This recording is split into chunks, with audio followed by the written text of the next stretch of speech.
반갑습니다. 전 사회학을 공부하고 있고요. 모멸감이라는 책을 써서 많은 분들과 만나고 있습니다.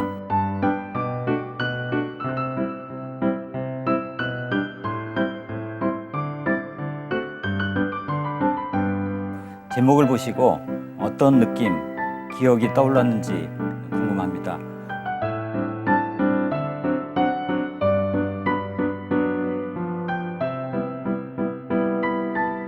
우리가 살면서 괴로운 일이 많습니다.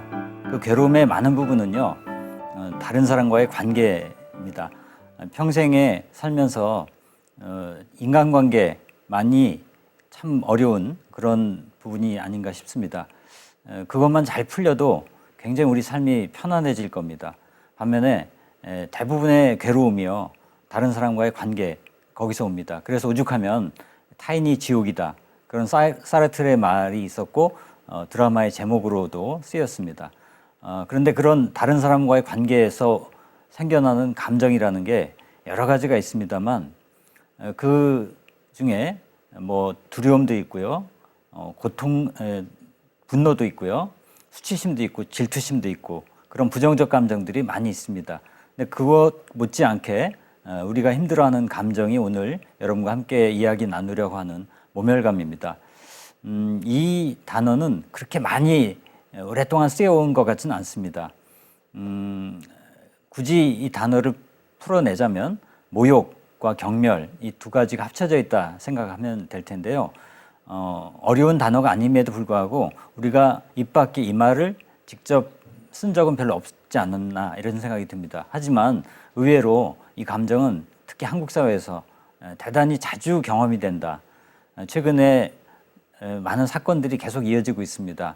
갑질을 당하다가 견디지 못해서 극단적인 선택을 하는 사건이라든지 아니면 늘 이제 문제가 되지만 감정 노동에 시달리면서 스트레스를 감당하지 못하는 이런 직군에 계신 분들 대단히 많습니다.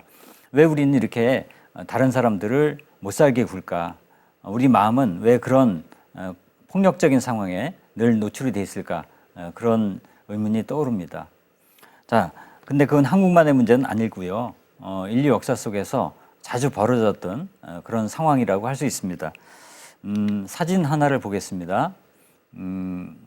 딱 보시기에 어떤 장면이라고 짐작이 되십니까? 구도가 참 재밌죠. 가운데 있는 여성, 머리를 빡빡 깎았습니다. 아기를 품에 안고 걸어가고 있습니다. 표정은 상당히 무표정 아니면 슬픔 이런 걸로 가득 차 있는 듯 보입니다. 그리고 주변 사람들은 어떤 시선으로 그 사람을 대하고 있습니까? 저 얼굴을 보십시오. 웃고 있는데 기쁨이라고 하기에는 약간 묘합니다. 사실 경멸입니다. 비웃음입니다. 이것은 1945년 2차 대전이 끝난 직후에 프랑스 어느 도시에서 벌어진 일입니다. 무슨 상황일까요? 저 여성은 독일이 프랑스를 지배하는 동안에, 점령했을 동안에 독일 남자와 살았던 그런 여자입니다.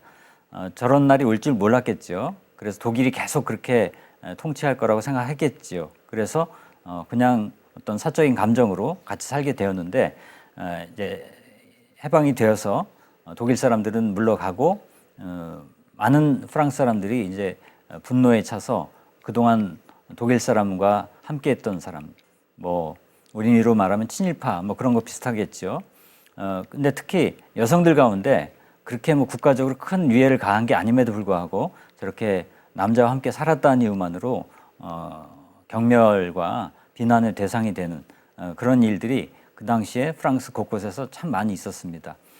저 사진을 잘 보고 있으면 인간에 대해서 많은 걸 생각하게 됩니다.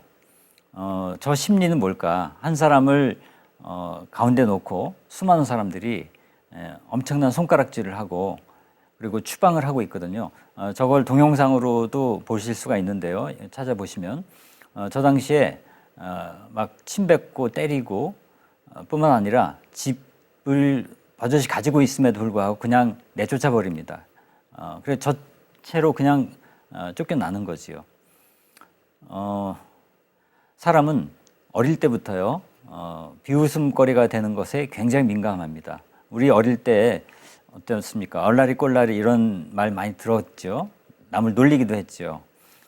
우리의 심리 저변에는 다른 사람을 수치스럽게 이렇게 만들면서 느끼는 쾌감 같은 게 본능처럼 있지 않을까 하는 생각이 들 정도로 이 모욕이라는 것은 원초적인 그런 경험이기도 하다.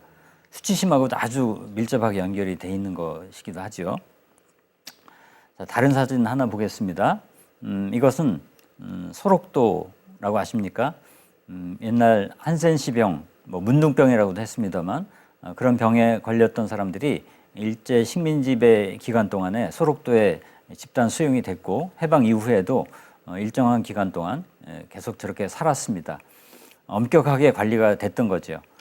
왜냐하면 감염이 계속 확산되면 안 되기 때문에 철저하게 차단을 해서 격리시켰던 그런 상황이었습니다. 그런데 이 사진은 뭔가 하면 오른쪽에는 그 병에 걸린 어른들입니다. 부모들입니다. 왼쪽은 자녀들입니다. 그들이 낳은 자녀들. 이건 뭐 유전으로 이어지는 병이 아니기 때문에 아이들은 아무 문제가 없이 크고 있었습니다. 그런데 이제 일주일에 한 번인가 저렇게 면회를 하게 되는데 거리가 떨어져 있죠. 이 병은 뭐 이렇게 접촉으로 쉽게 옮는 병은 결코 아님에도 불구하고 당시에는 의학 지식이 부족해서인지 아니면 그냥 막연한 두려움 때문인지 저렇게 거리를 두게 하고 절대 가까이 이렇게 접촉하지 못하도록 했습니다. 자, 지금 이날은 바람이 오른쪽에서 왼쪽으로 붑니다. 왼쪽에서 오른쪽으로요. 그러니까 바람을 타고 그 균이 날아가서 아이들한테 감염되면 안 된다 하는 그런 생각을 했던 거죠. 물론 이제 아이들을 위해서 지금 배려한 그런 장면이라고 할 수 있겠지만 저 부모들의 입장에서는 과연 어떤 느낌일까? 자기의 몸이 굉장히 불결하고 위험한 그런 존재로 여겨질 때 그때 느끼는 감정, 인간이 누려야 되는 기본적인 인격적 존엄 이런 것은 이 안에서 찾아보기가 어려운 거죠. 이런 시대를 우리는 오랫동안 살아왔습니다. 여러분도 역사를 좀 아신다면 예전에 신분제 사회에서 최하층 노비들은 기본적으로 짐승처럼 취급됐던 적이 참 많았습니다. 주인이 뭔가 사적으로 징계를 하고 심지어 목숨을 빼앗아가도 크게 그렇게 문제 삼지 않았던 때가 많았습니다. 우리가 지금 이 정도나마 인권이라는 것을 이야기하고 그거를 법적으로 보장한 것은 정말 오래되지 않았던 거지요. 그런데 근대 사회에 들어와서도 우리는 참 어떤 권력에 의해서 자존심이라는 것을 포기할 수밖에 없는 상황들이 종종 있었습니다. 이 사진은 그렇게 오래되지 않았습니다. 1980년대 후반, 중반, 후반 그 무렵인데요.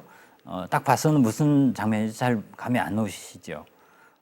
뭘까 저게 가운데 저렇게 손을 쫙 뻗으면서 기고만장하고 있는 사람, 그다음에 주변에 저렇게 양복을 입고 한복을 입고 뛰고 있는 이게 뭘까? 무슨 운동을 한다기에는 옷차림이 좀 그렇고요. 나이도 다 많이 든 어른들이 왜 저렇게 뛰어야 될까? 저 가운데 있는 분은 어느 대학의 이사장입니다. 그리고 군부 출신이고요. 당시에는 군사 정권이었기 때문에 군부 출신들이 곳곳에서 뭐 전권을 휘둘렀다고 할까? 그런 시절이었습니다. 근데 이분은 아침마다 저 대학 교수와 교직원들을 운동장으로 불러내서 저렇게 구보를 매일 시켰다고 합니다. 그리고 그걸 저렇게 즐겼던 거죠. 그거 안 하면 뭐 그냥 굉장히 개인적으로 불이익이 있거나 심하면 이제 해직될 수도 있는 그런 정도. 당시에는 뭐 법이라는 게 별로 의미가 없었으니까. 이런 시절이 그렇게 오래전이 아닙니다. 지금부터 뭐 한 40년 좀 안 된 그 정도의 역사 속에서 이런 일이 벌어졌다. 이런 일이 지금은 벌어지지 않고 있지만 이 외형만 다를 뿐이지 실제로 우리 주변을 보면은 사람 위에 사람이 있고 사람 아래 사람이 있는데 그게 단순하게 그냥 제도적 권력만이 아니라 인격적으로 그 사람을 짓누르고 그 존재를 완전히 부정해버리는 이런 일들이 참 많이 있지 않은가 하는 겁니다. 그래서 아마도 2010년 정도부터 모멸감 감정이란 말이 우리 주변에, 우리 일상에 많이 오르고 내렸던 것 같습니다. 물론 그전에도 그런 감정을 못 느끼고 산 건 전혀 아닙니다만, 이 고도성장기가 끝나고 나서 사람들이 예전 같은 그런 풍요를, 삶의 어떤 향상 이런 것을 느낄 수 없는 그런 지경에서 다른 사람과의 관계 속에서 그 사람을 지배하고 그 사람을 이렇게 짓밟으면서 나의 아주 알량한 자존감을 회복하려는, 그걸 지키려는 그런 움직임들이 우리 사회에 만연한 것 같습니다. 그 점에 대해서는 후에 다시 한번 또 얘기할 기회가 있을 것 같은데요. 이 제가 책에서 이렇게 표지에 넣은 그런 디자인입니다. 물론 디자이너가 해준 것이긴 한데요. 책 표지의 그 오른쪽이 앞면이고 이쪽이 뒷면인데요. 왼쪽이 얼핏 봐서는 저게 그 얼굴인지 잘 모르는 경우가 많은데요. 딱 이렇게 대조시키니까 아시겠죠. 제가 지금까지 낸 책 중에 가장 마음에 드는 그런 디자인인데, 오른쪽은 모멸감을 받는 사람이고요, 왼쪽은 모멸감을 주는 그런 얼굴 표정입니다. 여러분이 모멸감이란 말을 들으시면서 여러 가지 기억 떠올랐을 겁니다. 근데 어떤 쪽이 많습니까? 모멸감을 받은 기억도 있고요, 모멸감을 준 기억도 있습니다. 제 책을 읽은 많은 독자분들이 그런 말씀을 하십니다. 처음에 읽으실 때는 모멸감 받은 상처 이런 게 많이 떠올랐답니다. 근데 좀 더 읽다 보니까 나도 이런 모멸감은 좋네, 이런 기억이 떠오르더라, 이런 말씀을 하시더라고요. 물론 모두가 그런 건 아니죠. 어느 정도 성찰이 되는 분들이 가능한 걸 겁니다. 상처는 받은 게 떠오르고요, 준 건 잘 안 떠오릅니다. 반면에 선물은 준 건 많이 떠올라요. 근데 받은 건 별로 떠오르지 않는 것 같습니다. 우리의 기억이 좀 그래요. 부정적인 것에 더 민감합니다. 내가 받은 것은요. 그러다 보니까 그 오래 상처와 때로 트라우마로 이렇게 남아 있게 되지요. 이것을 치유한다는 게 그렇게 간단한 일 같지는 않습니다만, 자, 우리의 그 모멸이라는 걸 여러 상황으로 더 들어가서 얘기를 해보겠습니다. 지금 이 그림은 앙리 마티스라는 우리 잘 아는 화가의 작품입니다. 그렇게 많이 알려져 있지는 않습니다. 근데 제목은 대화입니다. 그리고 등장한 두 인물은 딱 봐도 부부인 것을 아실 수 있겠죠. 그런데 저 둘 사이의 대화가 잘 되는 것 같습니까? 안 되는 것 같습니까? 표정이 단순하게 그려져 있지만 감정은 확연하게 드러나고 있습니다. 뭔가 꼬여 있습니다.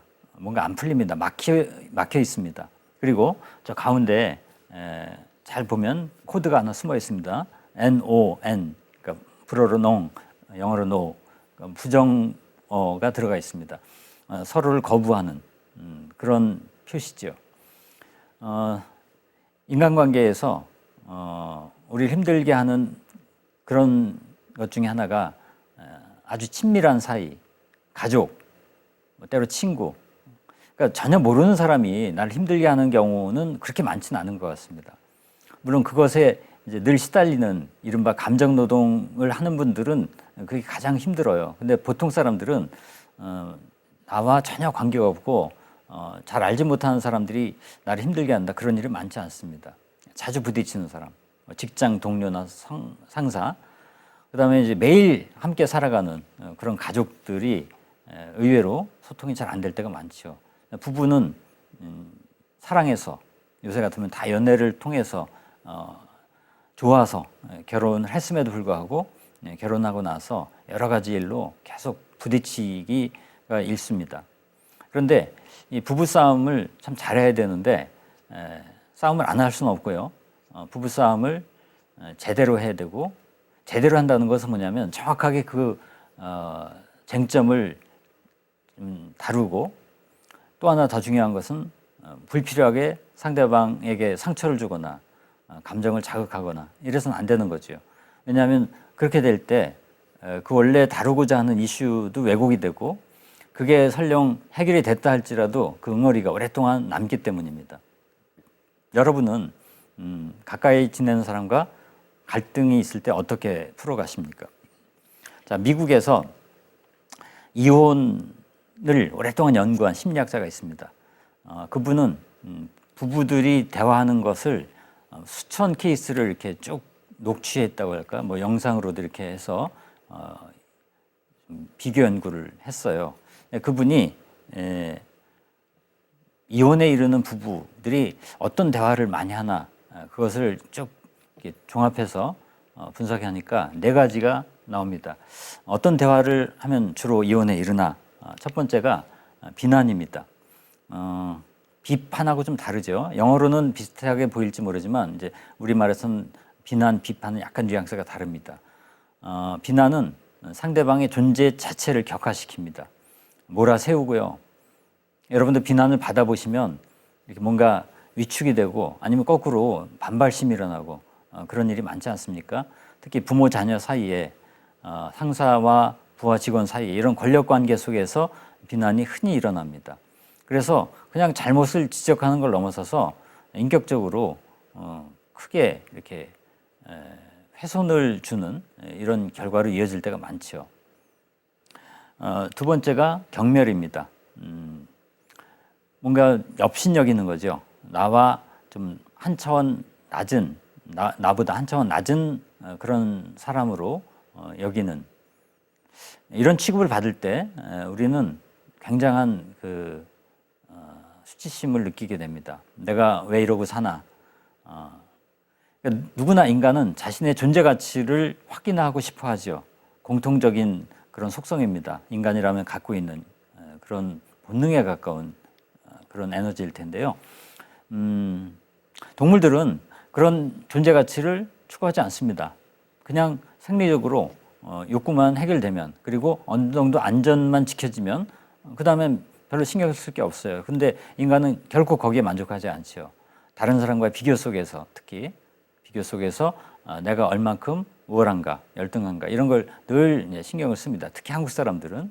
근데 그런 마음에 이렇게 경멸을 해버리면, 특히 잘 아는 사람, 친밀한 관계 속에서 이런 일이 벌어질 때 훨씬 더 악감정이 올라오게 됩니다. 그러니까 부부간에는 가장 이제 흔한 게 상대방의 가족까지 이제 싸잡아서 비난을 하고 경멸하면, 그러니까 뭐 얘기하다가 치 이러면서 이렇게 어이가 없다는 듯이 그 있죠. 드라마에서 우리가 많이 보는 겁니다. 그러니까 이 비난과 경멸은 우리가 그 텔레비전에서 영화보다 일일 드라마에서 훨씬 더 많이 접하게 됩니다. 그걸 보다 보면 자기도 모르게 닮는지도 모르겠어요. 그다음에 방어. 이것은 그냥 정당하게 그 사안에 대해서 같이 이렇게 얘기를 하는 게 아니라 계속 자기 변명. 그러니까 방어이지만 동시에 또 공격이 있는 거죠. 수동적 공격이란 말이 있지 않습니까? 네. 그래서 그러니까 뭔가 상대방을 이해하기보다는 나를 지키기에 급급한, 뭔가 상황을 바꾸기보다는 나 자신의 위신을 이제 챙기기에 바쁜 그런 대화를 하다 보면 모든 소통이 왜곡이 되기 쉽습니다. 이렇게 습관이 되면 관계는 더욱더 어려워지는 거죠. 자, 마지막으로 차단, 회피 이런 걸 텐데 아마 침묵이 대표적인 게 아닌가 싶습니다. 화나면 여러분 어떻게 하십니까? 화를 내기도 하지만 또 그걸 꼭 참기도 하죠. 그냥 근데 그걸 참으면서 내가 그냥 딱 사겨버리면 좋은데 그게 아니라 겉으로는 참는데 속으로는 뭐가 꽁 하고 있죠. 여러분 꽁 할 때 어떻게 하십니까? 입을 닫습니다. 아무 말하지 않죠. 상대방 입장에서는 정말 이게 힘들어집니다. 자녀가 수동적으로 그렇게 저항을 하면 어떻게 해야 될 바를 모르겠어요. 차라리 막 덤비기라도 하면 내가 어떻게 해볼 텐데 그냥 뭐 무관심한 척. 그런데 사실은 나를 굉장히 의식하면서 침묵을 통해서 나를 공격하는 이런 식으로 나올 때 어떻게 내가 대처해야 될지 모를 때가 많습니다. 그러니까 부부관계에서도 냉랭한 채로 많은 시간이 흘러버리면 다시 그걸 회복하기가 무척 어려워지는 경우들이 많이 있습니다. 자, 지금 이 4가지가 부부들 사이에 이혼에 이르기 쉬운 대화의 패턴인데 잘 보면 이건 부부만의 문제는 아니라는 것을 확인합니다. 저도 중간중간에 다른 관계들을 이렇게 말씀을 드렸지 않습니까? 어디나 이 4가지는 우리가 늘 유념해야 될 그런 대화 상황 중에 하나일 거다 이렇게 봅니다. 이 중에서 근데 이 분이 제일 강조한 게 두 번째 경멸입니다. 그러니까 대화하는 거 한 5분만 봐도 이 부분 얼마 안 있다가 갈라설 것 같다는 그런 짐작이 든다고 하는데 그게 경멸에서 가장 많이 잡힌다고 합니다. 상대방을 이렇게 깔보는 거. 차라리 화를 내고 막 대들고 싸우고 이러면 그게 훨씬 낫다는 거예요. 왜냐하면 그건 그만큼 그 사람을 대화의 상대로 존중하는 것이니까. 화를 낼 때는 그런 것도 전제로 깔렸을 때가 많이 있습니다. 근데 경멸이라고 하면 이거는 너는 같지도 않은데 어떻게 감히 나한테 하는 이런 식으로 여겨지는 거지요. 그럴 때 그 마음의 상처는 굉장히 깊어진다 이렇게도 볼 수 있습니다. 그러니까 이렇게 보면 우리가 살면서 얼마나 간단하게 다른 사람들을 이렇게 상처 주는지 알 수가 있습니다. 줄 때는 잘 모르는데 자기가 받은 걸 헤아려 보면 정말 우리는 기본적으로 마음이 대단히 취약하고 깨지고 싶다 하는 것을 확인하게 됩니다. 그렇기 때문에 늘 조심하고 서로 지켜주지 않으면 안 된다 하는 겁니다. 자, 이제 방금 가족 얘기를 했는데 이제 좀 다른 상황으로 보면 직장인들 스트레스를 늘 호소합니다. 출근할 때 어떤 기분일까요? 대부분 월요일이 기다려지는 직장인 거의 없겠죠. 그냥 밥벌이를 위해서 할 수 없이 억지로 일을 하는 경우들이 굉장히 많습니다. 일이 힘든 것만이 아니라 그보다 더 많은 경우에 관계가 힘들다. 특히 상사와의 관계 이게 힘들다. 물론 상사들도 요새는 또 부하 직원 때문에 힘들다. 교사들이 아이들 때문에 힘들어한다. 그런 것과 비슷하다고 볼 수도 있겠습니다. 근데 여러분 직장 다녀보신 분들을 한번 떠올려 보십시오. 언제 가장 화가 납니까? 이 분노라는 것이 우리를 늘 따라다니는데 그 분노를 어떻게 조절하고 처리하는가. 이게 우리 마음의 중요한 기술이죠. 근데 일단 먼저 어떤 때 우리가 화가 나는지 이런 걸 좀 생각을 해봅시다. 이것은 지금 보여드리는 건 어떤 연구자가 체계적으로 쫙 조사해 보니까 4가지로 이렇게 나오는 것을 확인을 했습니다. 첫 번째, 대우가 너무 부당하다. 내가 잘못한 게 아닌데 질책을 받는다든지 또 여러 가지 처사가 불공정하다. 또 업무가 너무 나한테 몰린다. 누가 나한테 뭐라고 한 건 아닌데 그냥 이 상황 자체가 나를 힘들게 하는 이런 경우들이 종종 있는 거죠. 두 번째, 뭔가 도덕적이지 않은 것들이 만연한다.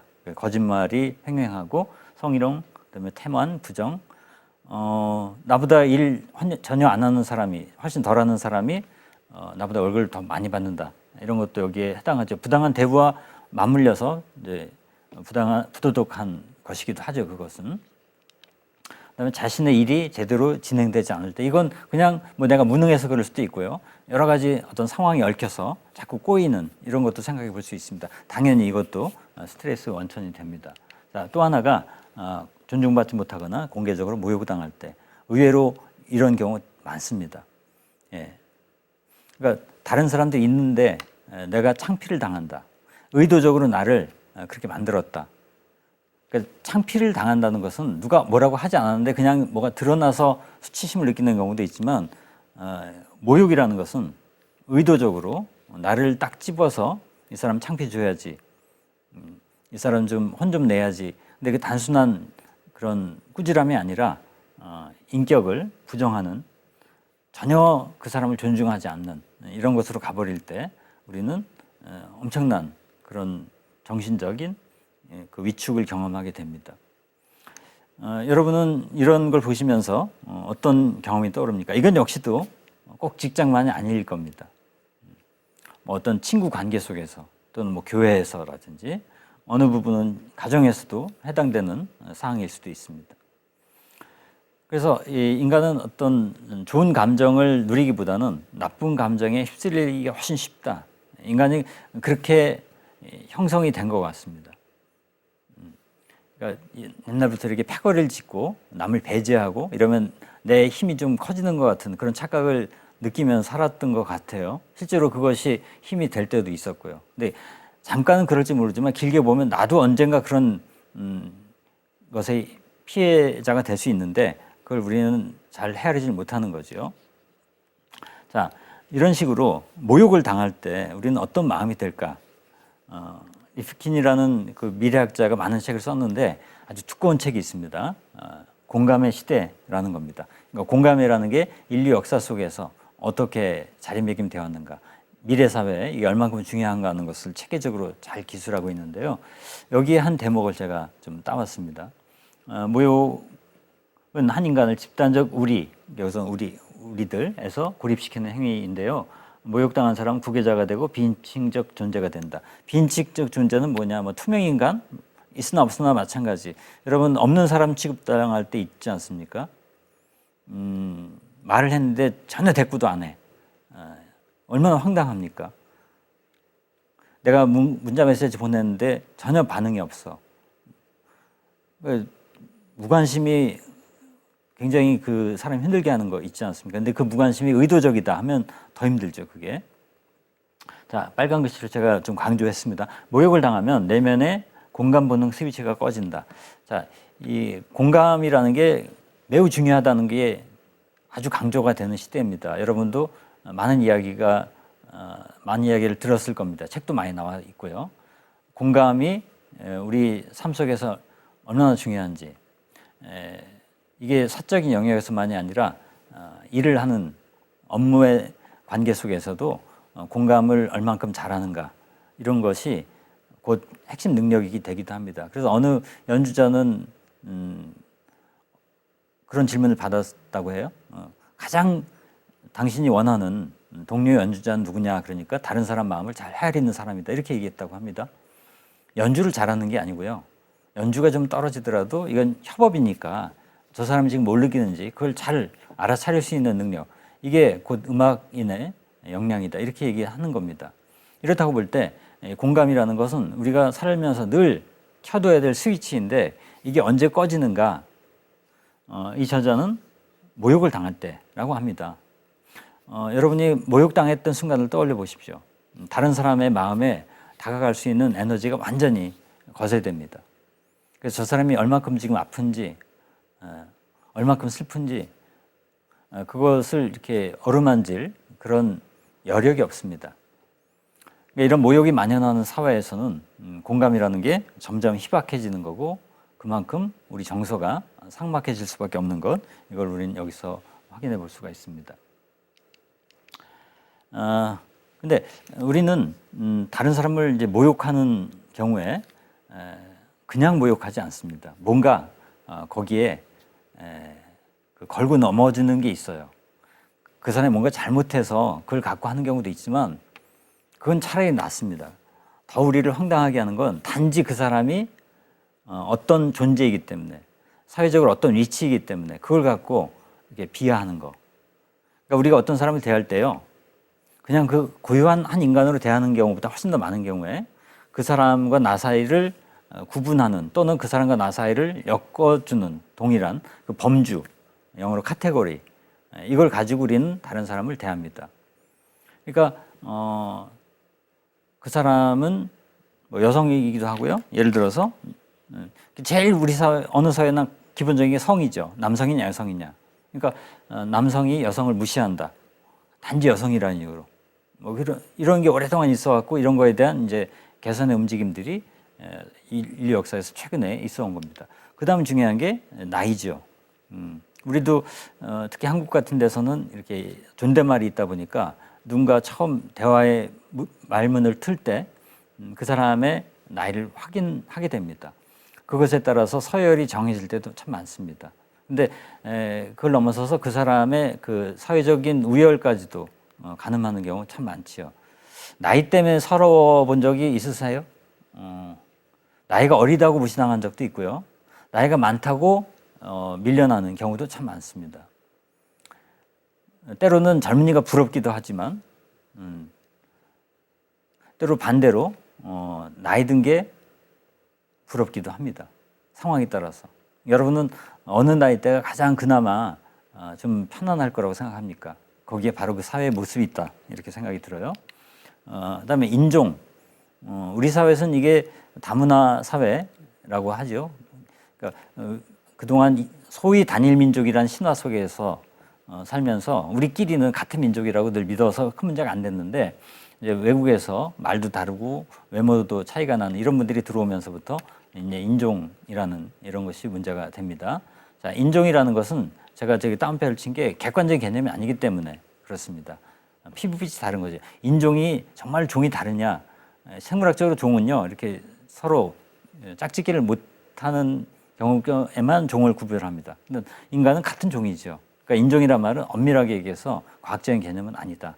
흔히 쓰니까 제가 그렇게 붙인 건데, 우리가 그렇게 인지하죠. 저 사람은 우리 인종이 아니야, 다른 민족이야. 인종, 민족 좀 섞어서 생각해 볼 수 있습니다. 이런 걸로 우리가 차별을 받을 때도 있죠. 여러분 외국 가셔서 지금은 좀 낮았습니다. 맨날 같으면 한국 많이 무시당했습니다. 신체 장애, 이건 긴 말이 필요 없죠. 아주 뿌리 깊은 거니까요. 또 외모, 이걸로 사람의 우열을 나누게 됩니다. 자, 건강 상태, 어떤 병의 경우에는 단지 그 병을 가졌다는 이유만으로 사회적으로 엄청난 불이익을 겪습니다. 예를 들어서 뭐 고혈압 이런 거 크게 차별당하는 것 같지는 않습니다. 간염, 그것도 좀 그렇게 간염 정도는 좀 차별을 당할 수 있어요. 직장에 들어갈 때요. 근데 암 같은 거 걸리면 암이 다 났음에도 불구하고 왠지 이렇게 좀 거리를 두는 듯한 그런 분위기를 느낀다고 많이 얘기합니다. 거기에 뭐 성병이라든지 에이즈라든지 이런 것도 말할 것도 없고요. 코로나 이런 경우에도 이렇게 사람들이 그 쉽게 얘기 못하죠. 나 이런 병에 걸렸었어. 감염 공포 플러스 거기에 불결하다는 그런 느낌, 혐오 이런 게 여기 개비될 때가 많습니다. 인류 역사 속에 깊습니다. 뿌리가. 성적 지향, 동성애 이런 등등 트랜스젠더 이런 분들에 대한 차별, 혈통 이건 우리 사회에 그렇게 중요하지는 않습니다만 뭐 김씨 집안 뭐 양반 이런 거 안 따지잖아요. 근데 다만 요새 그냥 금수저 이런 정도 얘기할 수 있을 것 같습니다. 그런데 그 부분은 상당 부분 그 집안의 경제적 배경이죠. 순수한 혈통이라기보다. 자, 결혼 여부 이것도 상당히 민감합니다. 나이가 일정 한 이상 되었는데 결혼을 안 한다. 요새는 비혼이라고 합니다만 그랬을 때 어디 가든 결혼 안 한 것 때문에 계속 이제 좀 성가신 질문을 받고 하는 것 이런 게 여기에 해당이 되지요. 빈부 그냥 아파트 안에서도 그 임대 아파트 아이들이 이렇게 차별받고 하는 거. 그다음에 직업도 상당히 귀천 의식이 강하게 남아 있는 이런 거고요. 학력, 우리 사회 정말 고질적인 그런 문제죠. 어느 출신이냐, 어디 사냐 두 가지입니다. 출신이 어디냐, 지금 어디 사냐 이런 걸 놓고도 그 사람이 다르게 대접을 받습니다. 국적, 아까 인종하고 좀 다르게 여러분 외국 나갔을 때 한국 여권을 들고 다니는 것이 어떤 정도의 위력이 되냐, 경제력과 많이 비례가 됩니다만 종교, 어떤 종교는 굉장히 이렇게 손가락질의 대상이 되죠. 뭐 신천지라든지 그런 것도 한때 그랬고요. 자, 이렇게도 보면 이게 참 복잡합니다. 인간이 한 인간을 대할 때 이런 범주들이 다 우리 안에 이렇게 가동이 되고 있어요. 이게 사실 예를 들어서 뭐 결혼 상대를 소개받는다, 중매 시장에서 다 이런 게 중요한 거죠. 여러분이 아직 미혼이시라면 아니면 자녀가 이제 결혼 연령이 됐다고 할 때 어떤 맞선 이런 게 들어왔다고 할 때 이런 걸 확인하시겠죠. 이 중에 어느 게 가장 중요한가? 그게 내 가치관입니다. 자, 이렇게 한번 보겠습니다. 방금 보여드렸던 걸 이렇게 다시 배치해 봤는데 왼쪽에 있는 게 방금 보여드렸던 것의 일부를 여기 넣었고요. 오른쪽은 위에 X축, Y축이죠. X축의 경우에는 여러 관계들입니다. 부모, 친구, 교사 이렇게 해서요. 이렇게 보면 매트릭스가 딱 나옵니다. 여러분은 어떤 사람과의 관계 속에서 어떤 게 중요하냐 하는 겁니다. 자, 부모님과의 관계에서 외모가 중요하다. 그런 게 별로 없을 거예요. 그때는 오히려 나의 학력이 중요할 수도 있죠. 우리 형이 나보다 더 좋은 대학 나왔어요. 그 때문에 평생 시달릴 수도 있습니다. 부모가 날 차별한다고 생각할 수도 있고요. 자, 친구 사이에 돈이 중요할 수도 있고요. 외모로 비교할 수도 있고요. 직장인 사이에는 뭐 학력이 중요할 수도 있고요. 배우자와의 관계에서는 뭐가 중요해. 이렇게 여러분이 다 놓고 보면 여기 각각의 자기 나름의 가중치를 둘 수가 있습니다. 어느 관계에서는 어떤 게 제로야. 제로. 어떤 관계에서는 어떤 게 거의 10이야. 그러니까 0에서 10까지 이렇게 여러분이 쭉 안에 매겨놓고 보면요. 내 인간관계의 그 속성이 딱 한눈에 들어옵니다. 이런 작업은 한번 안 해보셨을 텐데 해보면 정말 재밌습니다. 그리고 이것이 지금은 이런데 이게 10년 뒤에 어떻게 될지 달라집니다. 지금 중요한 게 그때 전혀 중요하지 않은 게 될 수 있어요. 건강할 때는 건강이 그렇게 중요한지 모르잖아요. 근데 나이가 들수록 돈도 필요 없어. 학력 아무 소용 없어. 뭐 요양원에 가면은 정말 그런 얘기 많이 하지 않습니까? 요양원에 가면은 그분이 뭐 돈이 아무리 많았든 아무리 좋은 대학 나오고 아무리 좋은 직장 다녔다 할지라도 딱 뭐 나이 90 이상 이렇게 됐을 때 다 누워 계실 상황이라면 아무 소용이 없다는 거죠. 건강 하나 이외에는 사람을 나누는 그런 기준이 없다. 그때가 되면 그게 최고인 거죠. 모든 관계에서 대부분 그런 거죠. 그래서 나의 시간에 그 축을 놓고 미래로 쫙 가서 이게 어떻게 변화할까 하는 걸 예상해 본다면 내 삶이 어느 정도 가시화될 것 같다. 이 안에서 우리의 모멸감이라는 것이 어떻게 경험될 수 있을지 이런 것도 생각해 보죠. 그러니까 이런 거 하나하나가 다 모멸감의 원천입니다. 왜? 저걸로 무시당할 수 있으니까. 저게 있고 없고 높고 낮고 이런 거에 따라서 사람의 위아래를 가르고 그걸 가지고 그 사람의 인격을 그 사람의 존재 가치, 존엄을 부정해 버리면 거기에 바로 이제 모욕이 싹 트는 거죠. 자, 이제 존엄이라는 것은 살면서 가장 중요한 겁니다. 디그너티. 여러분 돈보다 훨씬 중요한 거예요. 내가 돈이 아무리 많아도 사람들이 날 다 손가락질 한다. 아까 그 첫 번째 화면으로 보여드렸던 그런 식으로 다 비난의 대상이 되고 나를 완전히 업신여긴다. 돈이 많아도 그럴 수 있지 않습니까? 지위가 높아도 뭐 성희롱에 걸려서 신문에 대문짝만 나고 하면 그야말로 존엄이 바닥에 떨어진 거죠. 그 사람한테 돈이 중요합니까? 건강이 소용이 있습니까? 그러고 보면 인간은 가장 중요한 게 존엄입니다. 난 돈이 최고야. 정말로 그렇다면 그건 인간이 아닙니다. 동물이죠. 도덕적인 문제가 아닙니다. 존엄은 고결한 게 아니라요. 그냥 사람들 앞에 떳떳할 수 있는 것. 그러니까 돈이 없어도 떳떳한 게 좋지. 돈 있고 눈치 보고 살고 그런 걸 좋아할 사람이 과연 있다면 그건 제정신 아닐 거라고 생각해요. 근데 그 존엄이라는 건 크게 세 차원으로 나눠 생각해 봐야 된다. 그래서 남이 나를 어떻게 대하나. 1차적으로 남이 나를 대하는 걸 가지고 나의 존엄을 우리는 가늠할 수 있습니다. 아, 내가 이렇게 대접하다. 저 사람이 나를 이렇게 귀하게 여겨. 아, 난 괜찮은 사람이야. 사랑받는 그런 존재야. 뿌듯하지요. 이게 중요합니다. 자, 두 번째, 내가 남을 어떻게 대하냐. 자, 첫 번째는 대부분 다 생각해요. 근데 두 번째부터 어렵죠. 잘 생각 안 합니다. 내가 남을 어떻게 대하는가가 나의 존엄, 상대방의 존엄이 아닙니다. 나의 존엄을 위해서 상대방을 내가 잘 대하는 것, 상대방을 환대하는 것, 그게 나를 위한 것이다. 많은 현인들이, 철학자들이 이 얘기를 해왔습니다. 공자님도 그런 얘기 했고요. 좀 이따 인용하겠습니다만, 여러분이 남을 대하는 게 그 사람을 위한 게 아니다. 그래서 세 번째 질문, 결국 같은 얘기인데요. 내가 나를 어떻게 대하나?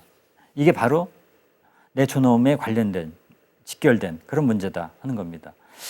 내가 나를 대한다. 이게 무슨 뜻일까요? 어떻게 남을 대하는 건 얘기가 되지만 내가 나를 대한다? 근데 잘 보면 나의 어떤 태도, 나의 어떤 행동, 나의 어떤 능력, 나의 모습, 그러니까 진짜 자존감이 높은 사람은 자신의 약점, 자신의 그늘, 어둠, 컴플렉스 이런 것을 잘 받아들이는 사람이거든요.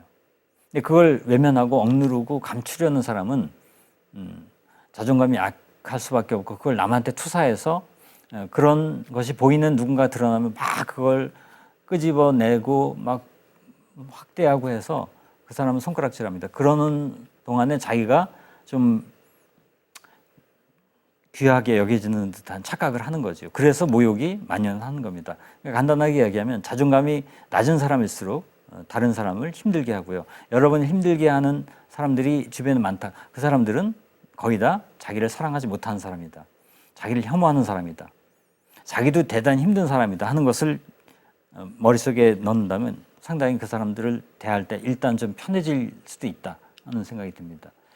근데 그 사람이 나한테 굉장히 모욕적인 언사를 막 내뱉었을 때 상당히 당황스럽죠. 방금 제가 그 사람들은 자기를 사랑하지 못한 사람이야, 좀 연민의 눈으로 바라볼 필요가 있다, 여유가 생긴다고 했지만, 그 사람이 나를 그렇게 공격적으로 대할 때, 누가 봐도 이건 나를 작정하고 내리깔기 위해서 한 말이다 할 때 어떻게 거기에 대처할까? 그냥 무서 넘길 수도 있지만, 피할 수도 있지만, 경우에 따라서 말로 이렇게 좀 내가 반응해야 될 때가 있지 않겠습니까? 뭐 예를 들어 이런 게 있습니다. 이런 말 해보셨어요? 지금 잘 모욕하시는 거세요? 화낼 필요가 없습니다. 그럼 그 사람이 당황할 수 있는, 아니라고 할 수도 있고, 아니라고 하면 아니, 그렇게 들렸어요 하고 넘어가면 되는 겁니다. 이게 이 상황에서 빠져나올 수 있는 그런 말들이죠. 왜 그런 말 하셨어요? 이렇게. 이때 중요한 건 냉정하고 침착해야 된다.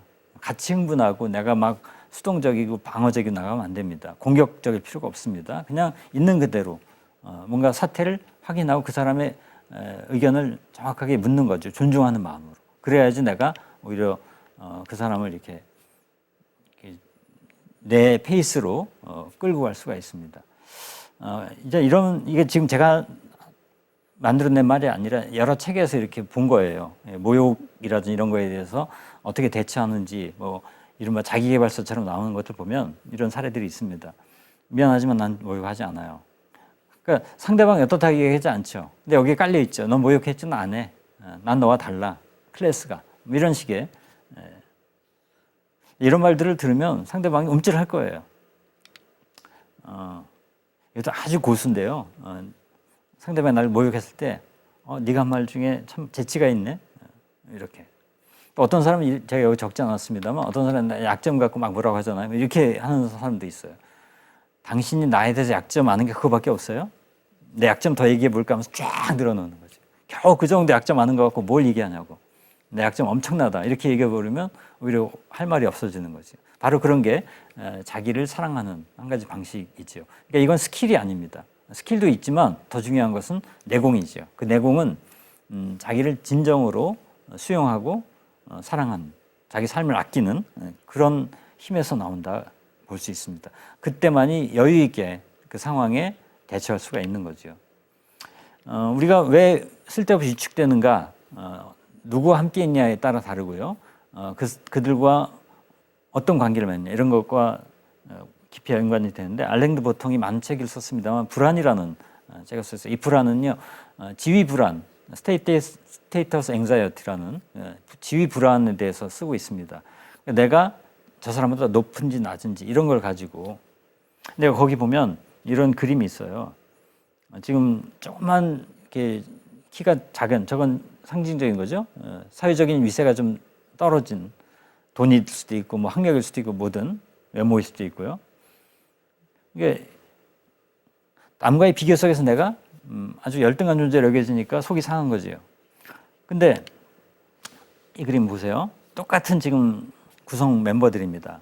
근데 표정이 달라지죠. 이게 뭘 얘기하고자 하는가 하면, 사실 누군가 내가 비교를 할 때요, 그 사람과 나만 놓고 보면 큰 차이가 있을 수 있는데 더 큰 어떤 존재 앞에서는 아무것도 아닌 거죠. 예를 들어서 제가 저보다 훨씬 더 똑똑하고 책도 많이 쓰고 이런 분들을 대할 때 한편으로는 존경스럽기도 하고 배울 게 또 많아서 이렇게 좀 마음에 옷깃을 여미기도 하지만, 어떤 때는 질투도 나고 열등감도 느끼고 내가 왜 저분만큼 똑똑하지 못하지라는 생각이 들 때가 있잖아요. 그런데 예를 들어서 뭐 세계적인 석학이라든지 아니면 역사적으로 엄청난 영향을 끼친 사상가, 그분 앞에서는 그분이나 저나 뭐 별 차이 없는 거죠.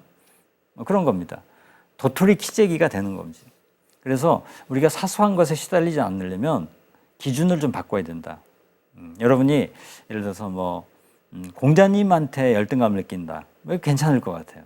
열등감이라는 표현이 좀 어색하지만, 내가 그분 정도 되면 좋겠다. 뭐 다른 분을 꼭 역사적으로 유명한 분이 아니랄지라도 내가 도저히 넘볼 수 없는 경지에 있는 그런 분이라면, 예를 들어서 내가 뭐 손흥민처럼 되고 싶은데 조기축구에서 좀 못한다고 그것 때문에 시달리지 않지 않을까요? 내 꿈은 훨씬 더 큰 데 있다면, 그 꿈이 실현되지 않는다 할지라도 이미 그 정도의 스케일로 인식의 지평이 넓어져 버리면 사소한 차이들은 상대적으로 별게 아닌 걸로 이렇게 사라져 버린다. 그래서 우리가 어디에 눈높이를 둘 것인가, 당장 가까이 있는 사람, 그 사람들과의 아주 별것도 아닌 차이에 계속 매달릴 거냐, 그 우리 선택이다.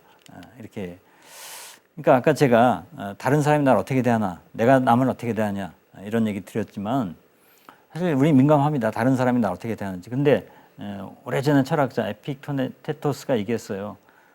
우쭐하지 말라는 거죠. 우린 대부분 다른 사람이 날 막 칭찬하고 막 치켜 세우면 굉장히 막 자만심에 빠져갖고 안한부인이 될 때도 많은데 그게 함정이죠. 내가 나를 보는 눈이 없을수록 남의 시선과 평가에 민감해집니다. 노노의 공자님이 얘기한 거죠. 남이 나를 알아주지 못하는 걸 걱정하지 말고 내가 남을 알아주지 못하는 걸 걱정하라. 참 위대한 통찰입니다. 우리 살면서 늘 다른 사람이 날 보는 눈 거기에 예민해요. 근데 내가 남을 어떻게 보냐 그것은 잘 신경을 쓰지 않는데 정작 걱정해야 될 것은 거기에 있다. 이런 말씀을 하시는 거죠. 톨스토이가 일찍 얘기했어요. 자기를 극복한 사람만이 남을 비난하지 않는다. 아까 비난에 대해서 얘기를 했습니다. 얼마나 이게 공격적인 그런 에너지가 되는 경우가 많습니까? 근데 비난을 안 하고 안 받고 살아야 되는데 그런 사람을 만나게 된단 말이에요.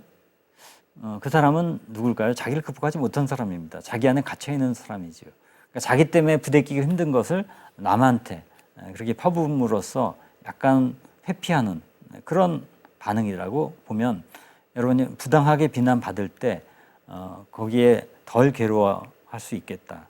그러니까 그런 고통이 올 때 이거 좀 인식을 바꿔서 그러니까 상황을 바꿀 수 없으면 생각을 바꿔야 된다. 뭐 바꿀 수 없으면 즐겨라. 뭐 그런 얘기 있지 않습니까? 즐기는 것까지는 아니지만 관점을 바꾸면 대상이 나한테 주는 그런 작용이 다르게 나한테 다가온다 하는 겁니다. 헝가리 속담에 이런 이야기가 있습니다. 누구도 자기 그늘 속에 들어가 쉴 수 없다. 내 그늘에는 다른 사람만이 와서 쉴 수 있다. 그늘이라는 것은 그 사람한테 그늘이 깊어할 때는 약간 부정적인 감정, 어두운 기억 이런 거지만 한참 여름이 더울 때는 그늘이 좋은 거 아니에요? 쉴 수 있는 안식처. 기후 변화가 심각해질수록 이런 더위가 힘들어지고 그늘이 귀해질 건데요. 그 그늘은 비유적으로 말하면 내 마음이 이렇게 머물 수 있는 곳, 뭔가 시달리지 않고 강박에 매여 있지 않고 나를 편안하게 받아들일 수 있는 그런 시공간일 겁니다. 그런데 이 속담에서는 내가 그런 공간을 만들긴 쉽지 않다. 다른 사람의 그늘 속에 내가 들어가고 내 그늘 속에 다른 사람이 들어오고 그런 것이 우리의 삶이다 하는 이야기를 하는 거지요. 그러니까 자존감 할 때 우리는 개인을 먼저 생각합니다. 그런데 우리는 사회적 존재이고요. 어떻게 다른 사람과의 관계 속에서 나의 존귀함이, 나의 존엄이 확인되고 실현되는가. 이게 핵심이죠. 근데 우리는 그동안 고도성장기 치열한 경쟁 속에서 그런 것을 서로 배려하는 그런 마음을 너무 빨리 잃어버렸습니다. 워낙 물질적인 풍요, 외형적인 성장 이런 것이 빠르게 진행되다 보니까 그런 것을 미처 헤아릴 수 있는 그런 여유가 별로 요청되지 않았던 거지요. 근데 이제 시대가 바뀌었습니다. 저성장기, 고령화, 저출산 서로를 돌보지 않으면 우리 사회 자체가 지속이 안 되고 재생산이 어려워지는 이런 단계를 갔습니다. 그래서 이 모멸감이라는 것은 우리 사회에 대단히 많은 상황에서 이게 흔히 자행되는 그런 감정적인 폭력이고요. 상처인데 이것을 잘 주시하고 그 뿌리를 더듬어서 진짜 우리가 무엇을 원하는지 그런 것을 헤아리다 보면 우리가 물려주고 싶은 다음 세대에 물려주고 싶은 그런 세상에 밑그림도 나오지 않을까 하는 생각이 듭니다. 이 속담을 이렇게 보다 보니까 떠오르는 그 일본의 그 하이쿠가 하나 있습니다. 이런 게 있어요. 이규라는 스님이 이제 얘기한 건데, 꽃그늘 아래 생판 남인 사람 아무도 없네. 이런 말이에요. 꽃그늘 아래 생판 남인 사람 아무도 없네.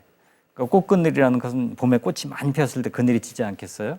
우리 꽃 구경하잖아요. 그때 사람들이 그 안에서 막 그냥 축제처럼 즐깁니다. 그때는요, 사람들이 서로 굉장히 환대합니다.